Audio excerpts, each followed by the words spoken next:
my guys send me a printout of the birth certificate. Have you taken a look, and what do you think? I'm really proud that I was able to get him to do something that he should have done a long time ago. Well, have you taken... He should have done that a long time ago. Sir, have you taken a look at the birth certificate? No, I haven't. Do you want to take a look at it?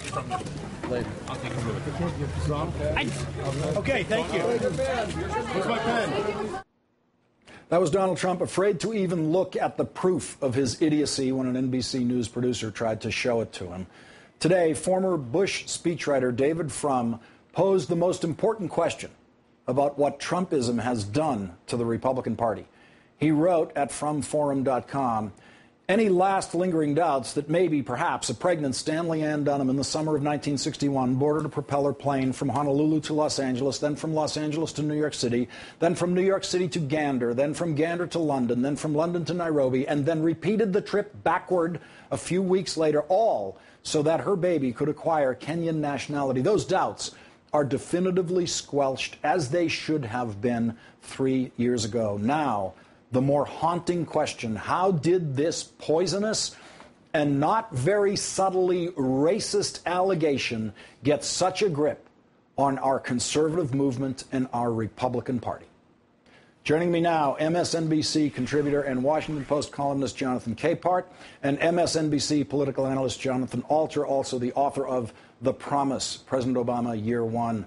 Gentlemen, thank you very much for joining me tonight. I want to show you both a bit more of what President Obama said this morning. Let's listen to this. We do not have time for this kind of silliness. We got better stuff to do. I've got better stuff to do.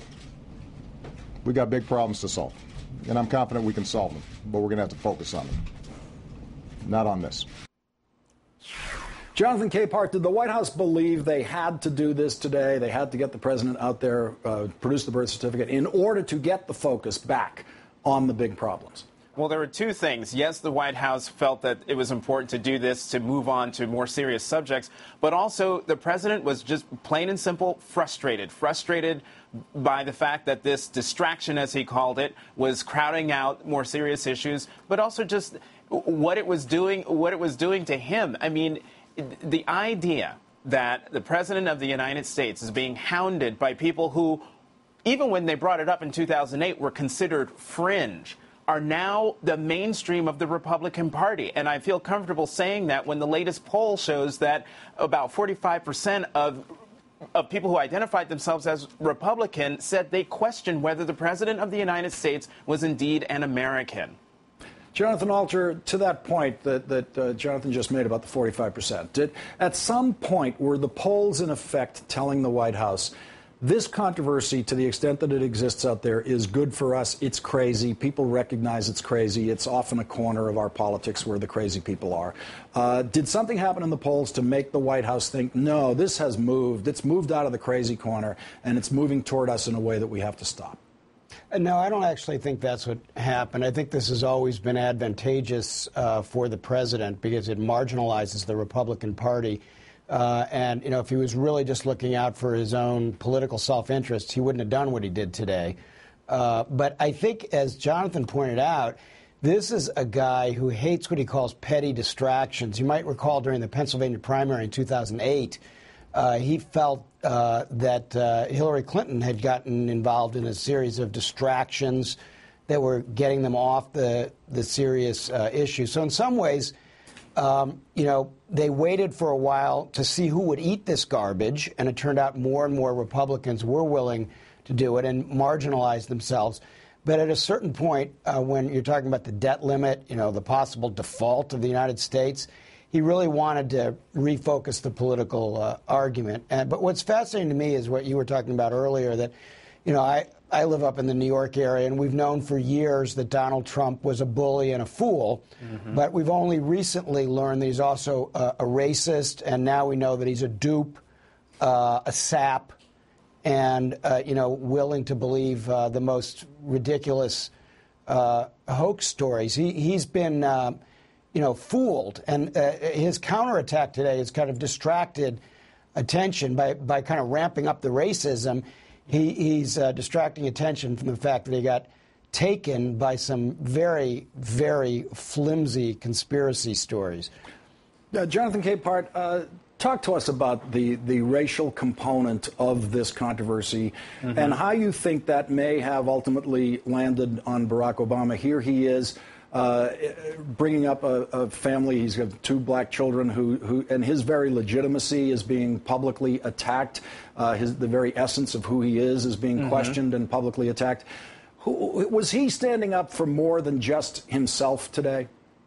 Well, yes. To be quite honest, a piece that I'm working on for tomorrow is to sort of delve into the fact, and I've seen it on Twitter as well from other people, African Americans in particular, who are wounded by what happened today, wounded by Donald Trump's press conference, and wounded by seeing the President of the United States, who happens to be African American, who has achieved the greatest job in the world, has had the best education, to this day still having his qualifications questioned by someone who doesn't even measure up.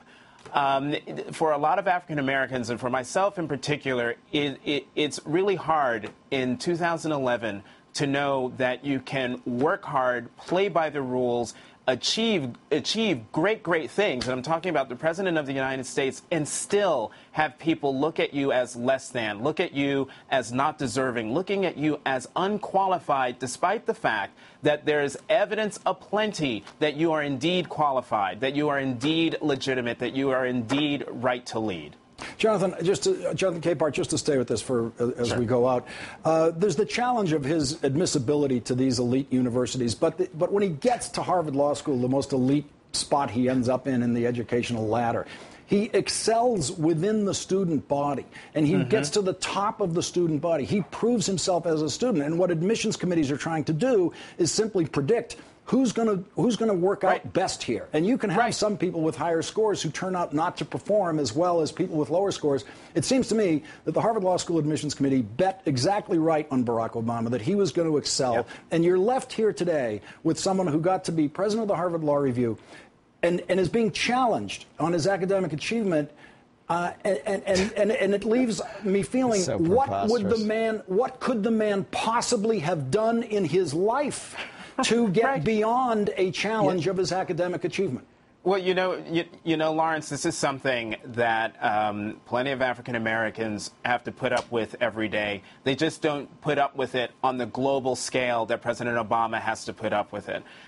You know, I went to Carleton College, and I remember in Minnesota, and I remember when my SAT scores came back, and I almost cried because my SAT scores were so incredibly low. I thought for sure I wasn't going to go to college, even though my coursework, my grades were A's, B pluses, but my SAT scores, those very important results, weren't good enough, I thought.